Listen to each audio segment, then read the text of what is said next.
பொங்கல் பரிசு தொகுப்புடன் ரொக்கத்தொகை வழங்குவதை தமிழ்நாடு அரசு பரிசீலனை செய்ய வேண்டும் என்ற கோரிக்கை விடுக்கப்பட்டிருக்கிறது. தமிழ்நாடு அரசுக்கு இந்திய கம்யூனிஸ்ட் கட்சி இந்த கோரிக்கையை முன்வைத்திருக்கிறது. விவரங்களை செய்தியாளர் கோகுல் வழங்க கேட்கலாம். கோகுல், விவரங்கள் பகிர்ந்துக்கலாம். பொங்கல் பரிசு தொகுப்புடன் 1000 ரூபாய் ரொக்கத்தொகையை வழங்க தமிழக அரசு பரிசீலனை செய்ய வேண்டும் என இந்திய கம்யூனிஸ்ட் கட்சியுடைய மாநில செயலர் முத்தரசன் வலியுறுத்தியிருக்கிறார்.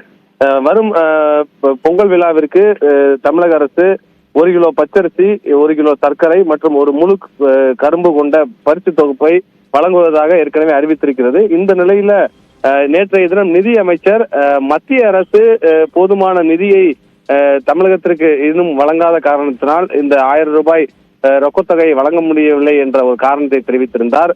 இது குறித்து முத்தரசன் குறிப்பிடும் போது, மத்திய அரசு தமிழ்நாட்டை தொடர்ந்து வஞ்சித்து வரக்கூடிய நிலையில தமிழக அரசு பல நல்ல திட்டங்களை செயல்படுத்தி வருவதாகவும், இந்த நிலையில 1000 ரூபாய் பொங்கல் தொகுப்போடு வழங்க வேண்டும் என்பதை குறித்து பரிசீலனை செய்ய வேண்டும் என்ற ஒரு கருத்தை அவர் வலியுறுத்தியிருக்கிறார். முதலமைச்சரும் இதில் தலையிட்டு இந்த 1000 ரூபாய் வழங்குவதற்கான நடவடிக்கையை மேற்கொள்ள வேண்டும் என்று இந்திய கம்யூனிஸ்ட் கட்சியுடைய மாநில செயலர் முத்தரசன் தன்னுடைய அறிக்கை வாயிலாக வலியுறுத்தியிருக்கிறார்.